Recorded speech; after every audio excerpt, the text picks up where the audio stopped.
Friends, आज हम देखने वाले हैं एमकॉम सेमेस्टर 1 की अर्थशास्त्र એટલે કે ધંધાકીય અર્થશાસ્ત્ર એમકોમ સેમેસ્ટર 1 માં જે એક મોસ્ટ આઈએમપી ક્વેશ્ચન છે એ હું તમને આજે સમજાવવા વાળી છું, જે છે અર્થશાસ્ત્રની પાયાની સમસ્યાઓ. આ ક્વેશ્ચન એક્ઝામમાં 3 થી 4 વખત તો પૂછાયો જ ગયો છે. 2024માં પણ આ ક્વેશ્ચન પૂછાયો હતો, 2022માં બંને વખત, 2022ની 2 વખત છે પરીક્ષા, 6 માર્ક્સની બંને વખત આ ક્વેશ્ચન એમાં હતો.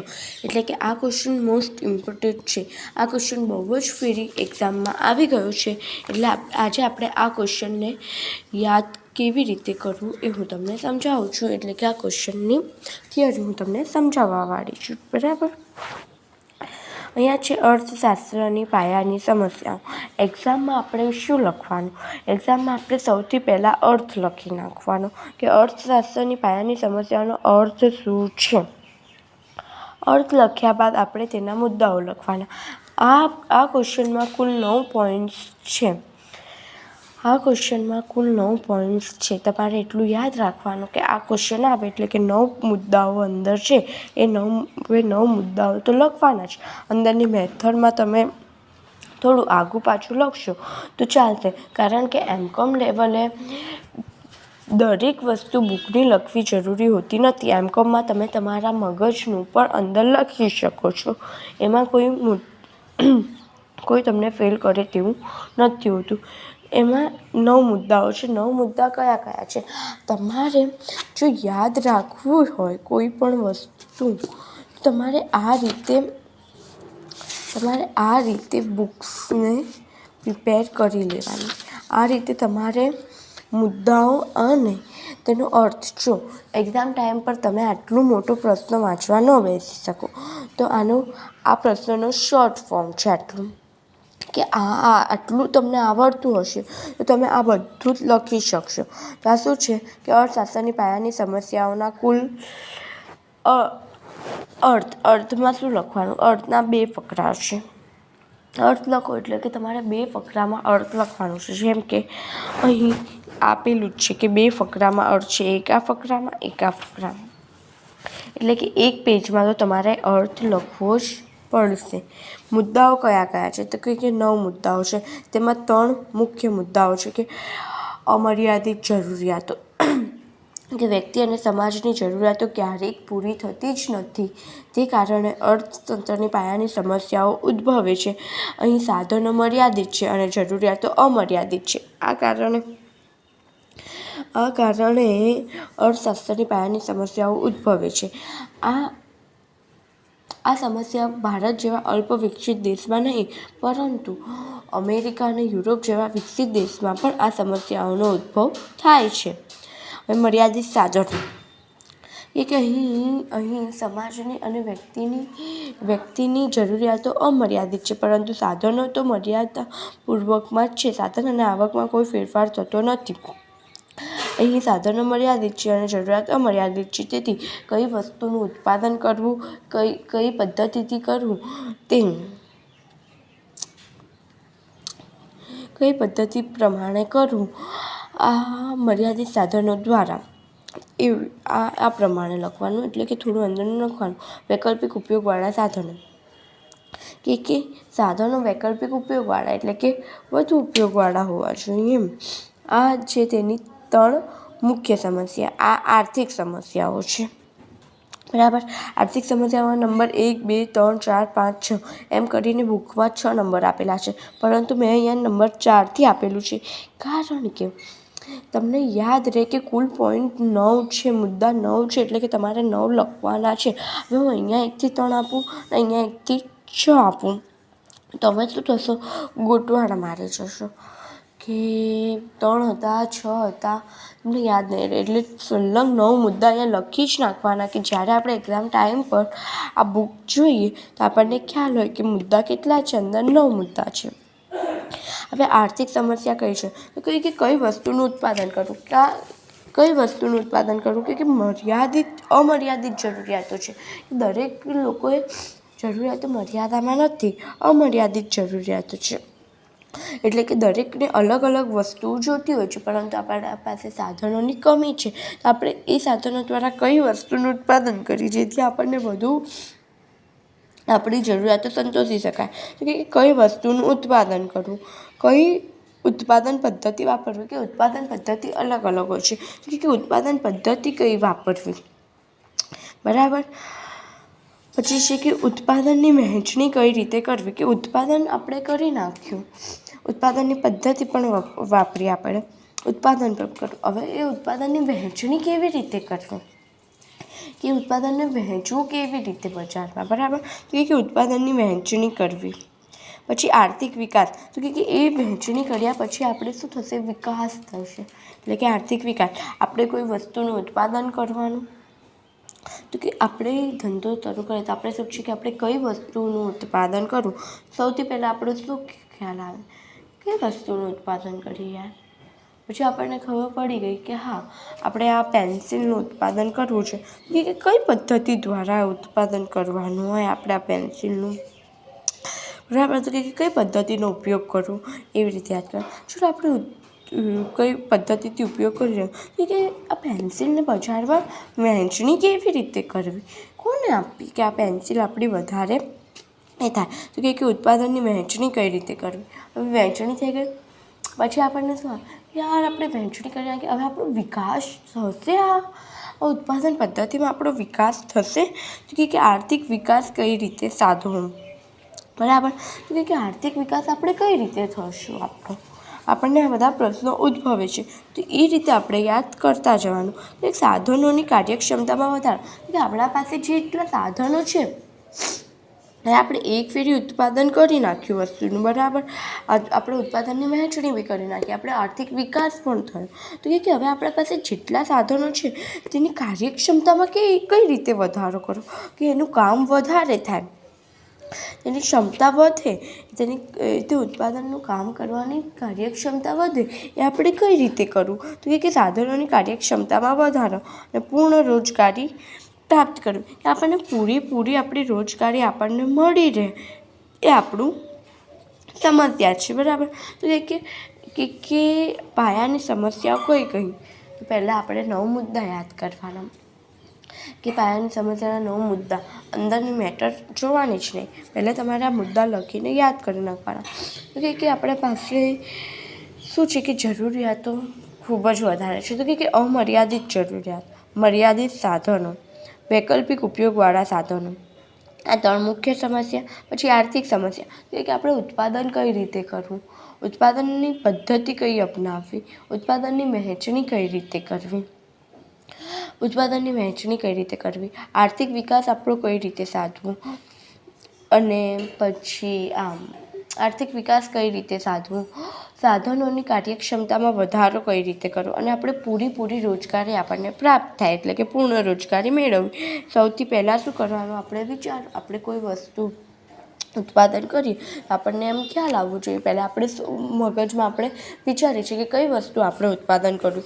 તેની પાયાની પહેલી સમસ્યા કઈ છે કે વસ્તુનું ઉત્પાદન કઈ રીતે કરવું. બીજી શું છે કે ઉત્પાદનની પદ્ધતિ કઈ વાપરવી. આપણે આમ સોચી લીધું કે હા ભાઈ, મારે આ વસ્તુનું જાણે કે મારે આ કેલ્શિયમનું ઉત્પાદન કરવાનું છે, બરાબર. તો હું આમ બેસા મારે કે મારે કંઈ ધંધો ચાલુ કરવો છે, હું શેનો ધંધો કરું, મારી પાસે આ કેલ્શિયમ છે. મેં વિચારી લીધું કે ઉત્પાદન કે કઈ વસ્તુનું ઉત્પાદન કરવું, મેં વિચારી લીધું કે આનું ઉત્પાદન કરવાનું છે. હવે આમાં હું આનું ઉત્પાદન કરવા માટે હું કઈ ઉત્પાદન પદ્ધતિ વાપરું, બરાબર. બીજો મુદ્દો આપણો કઈ આવશે, પહેલો મુદ્દો આપણો છે કે કઈ વસ્તુનું ઉત્પાદન કરવું, તે આપણે વિચારવાનું છે. બીજો મુદ્દો કે કઈ પદ્ધતિ દ્વારા હું આનું ઉત્પાદન કરું, એ વિચાર. હવે મેં આનું ઉત્પાદન કોઈ એક પદ્ધતિ દ્વારા કરી લીધું, હવે આની વહેંચણી હું બજારમાં કેવી રીતે કરું, તો એ ત્રીજો મુદ્દો છે કે ઉત્પાદનની વહેંચણી કેવી રીતે કરું. હવે ત્રીજો મુદ્દો મેં કરી કે વહેંચણી મેં કરી નાખી, તો કે આર્થિક વિકાસ થશે, કે મારા ધંધાનો વિકાસ જે છે એ આર્થિક પ્રમાણમાં થશે, કે ધંધાનો વિકાસ થશે, કે વિકાસ સાધવું, આર્થિક વિકાસ. હવે મારો વિકાસ પણ થઈ ગયો.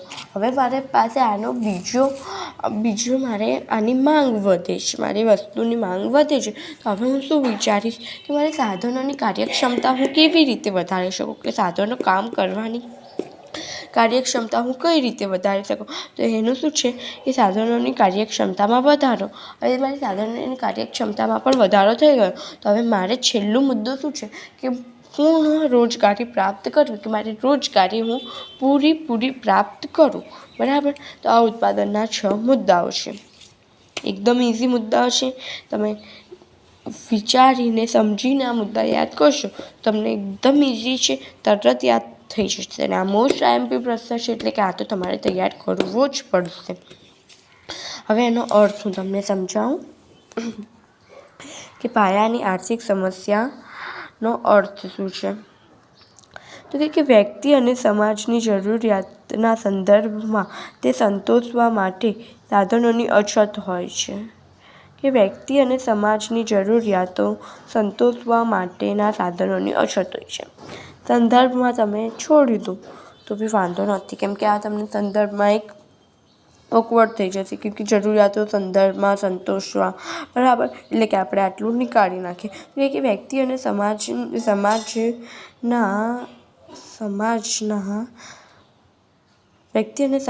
જરૂરિયાતો. હવે આ મુદ્દા શું છે કે પાયાની સમસ્યાઓ કે વ્યક્તિ અને સમાજની જરૂરિયાતો સંતોષવા માટે સાધનોની અછત છે. મેં અત્યારે તમને સમજાવ્યું કે અમર્યાદિત આપણી જરૂરિયાતો છે અને મર્યાદિત આપણા પાસે સાધનો છે. એટલે કે શું છે કે સાધનોની અછત છે. તો કે વ્યક્તિ અને સમાજની જરૂરિયાતો સંતોષવા સાધનોની અછત છે. બરાબર. આ પહેલી લીટી થઈ ગઈ. મેં અત્યારે સમજાવ્યું કે આપણી જરૂરિયાતો, કે અહીંયા મુદ્દા પરથી જ તમને ખ્યાલ આવી જશે કે અર્થમાં શું લખવું, કે અમર્યાદિત જરૂરિયાતો છે અને મર્યાદિત સાધનો છે. બરાબર. મુદ્દામાં છે કે અમર્યાદિત જરૂરિયાત અને મર્યાદિત સાધનો. તો કે વ્યક્તિ અને સમાજની અમર્યાદિત જરૂરિયાત એટલે કે વધતી જતી જરૂરિયાત સંતોષવા માટે સાધનોની શું છે, કમી છે. બરાબર. એ સાધનોની અછત છે. આ સાધનો દ્વારા વ્યક્તિ અને સમાજની બધી જરૂરિયાતો સંતોષવી શક્ય નથી. સેમ આ જ છે, ગોળ ફરીને બીજી વખત લખ્યું છે કે આ સાધનો દ્વારા વ્યક્તિ અને સમાજની બધી જરૂરિયાતો ના સંતોષી શકાય. થોડી ઘણી જરૂરિયાતો, જીવન જરૂરિયાતની જરૂરિયાતો સંતોષી શકાય છે, પરંતુ આ સાધનો દ્વારા વ્યક્તિ અને સમાજની બધી જરૂરિયાતો સંતોષી શકાતી નથી. તો કે આ સંજોગોમાં વ્યક્તિ અને સમાજ સમક્ષ પ્રાપ્ત સાધનોનો મહત્તમ સંતોષ પ્રાપ્ત થાય તે રીતે ઉપયોગ કેવી રીતે કરવો તે પાયાની આર્થિક સમસ્યા છે. બરાબર. જો બસ આપણો અહીંયા આર્થિક પ્રશ્ન છે. આટલો આપણો અર્થ આપણે આટલું લખીએ તેના અર્થમાં આવી શકે. આપણે આ લખવું જોઈએ પેજ ભરાવવા માટે. તમારે આ બી ઇઝી જ છે, હું તમને સમજાવી દઉં છું. જો પહેલાં તમારે શું લખવાનું કે વ્યક્તિ અને સમાજની જરૂરિયાતો સંતોષવા માટે સાધનોની અછત હોય છે. આ સાધનો દ્વારા વ્યક્તિ અને સમાજની બધી જરૂરિયાતો નથી સંતોષી શકાતી. બરાબર. કે આ સાધનો દ્વારા વ્યક્તિ અને સમાજની બધી જરૂરિયાતો સંતોષી શકાતી નથી. બરાબર. આટલું તો આવડે જ. આટલું તો તમે મુદ્દા તમને યાદ હોય તો પણ તમે આટલું લખી શકો. કે આ સંજોગોમાં વ્યક્તિ અને સમાજ પાસે પ્રાપ્ત સાધનો, કે જેટલા આપણી પાસે પ્રાપ્ત સાધનો છે તેમાંથી મહત્તમ સંતોષ પ્રાપ્ત થાય તે રીતે ઉપયોગ કેવી રીતે કરવો તે પાયાનો પ્રશ્ન છે. કે જો આપણી પાસે સાધનોની અછત છે અને જરૂરિયાતો વધારે છે, તે કારણે આપણે બધી જ જરૂરિયાતો સંતોષી શકતા નથી. તો આપણી પાસે જેટલા સાધનો ઉપલબ્ધ છે તેમાંથી આપણે મહત્તમ એટલે કે વધુ સંતોષ કઈ રીતે પ્રાપ્ત કરી શકીએ તે આપણો પાયાનો પ્રશ્ન છે. તે આપણો મુખ્ય પ્રશ્ન છે. તે અર્થશાસ્ત્રની પાયાની સમસ્યાઓ છે કે પાયાનો આર્થિક પ્રશ્ન છે. આપણી પાસે સાધનો મર્યાદામાં છે, એટલે કે સાધનો ઓછા છે, આપણી જરૂરિયાતો વધારે છે. તો આપણે ઓછા સાધનોમાંથી વધારે મહત્તમ સંતોષ કઈ રીતે પ્રાપ્ત કરવો તે આપણી પાયાની સમસ્યા છે. ખબર પડી ગઈ તમને બધાને કે આપણી પાયાની સમસ્યા શું છે? આ તમારે યાદ કરવાની કોઈ જરૂરત નથી, તમારે ખાલી સમજવાની જરૂરત છે કે પાયાની સમસ્યા તો કે વ્યક્તિ અને સમાજની અમર્યાદિત જરૂરિયાતોને સંતોષવા માટે મર્યાદિત સાધનોની અછત છે. અહીં વ્યક્તિ અને સમાજની બધી જરૂરિયાતો સંતોષી શકાતી નથી. બરાબર, સંતોષી શકતા નથી તો કે આ સંજોગોમાં મર્યાદિત એટલે કે જેટલા આપણા પાસે સાધનો ઉપલબ્ધ છે તેમાંથી વધુ મહત્તમ સંતોષ કઈ રીતે પ્રાપ્ત કરવો તે આપણા પાયાની આર્થિક સમસ્યા છે. બરાબર, આવી પાયાની આર્થિક સમસ્યા ઉકેલવાનો પ્રશ્ન તમામ પ્રકારના અર્થરચના સમક્ષ ઉદ્ભવે છે. કે આવી પાયાની આર્થિક સમસ્યા ઉકેલવાનો પ્રશ્ન તમામ પ્રકારના અર્થરચના એટલે કે અર્થશાસ્ત્રી સમક્ષ ઉદ્ભવે છે. બરાબર, આપણે અહીંયા અર્થપતિ કહ્યું તો કે હવે આ સમસ્યા કોના સમક્ષ ઉદ્ભવે છે?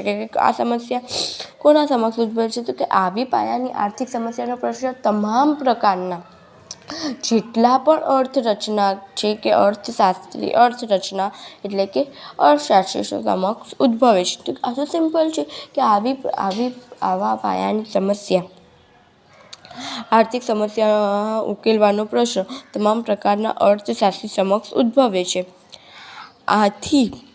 આવી આર્થિક સમસ્યા મૂડીવાદી, સમાજવાદી, મિશ્રવાદી આપેલ દરેક કે ઉકેલવાની હોય છે.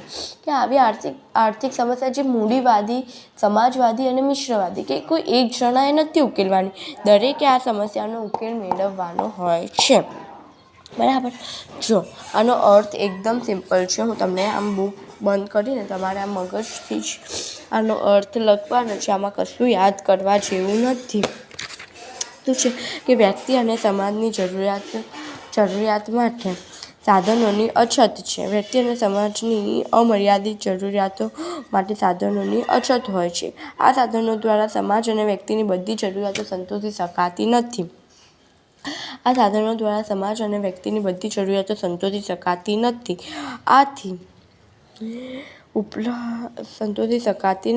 સંજોગોમાં વ્યક્તિ અને સમાજ સમક્ષ પાયાની સમસ્યાનો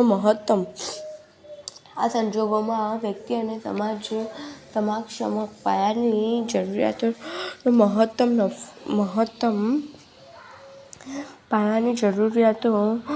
સંતોષી શકાતી નથી. આ સંજોગોમાં વ્યક્તિ અને સમાજ સમક્ષ પ્રાપ્ત સાધનોમાંથી મહત્તમ નફો કઈ રીતે મેળવવો એ પાયાની મુખ્ય પ્રશ્ન છે. અને આ સમસ્યા દરેક પ્રકારના અર્થશાસ્ત્રી સમક્ષ ઉદ્ભવે છે.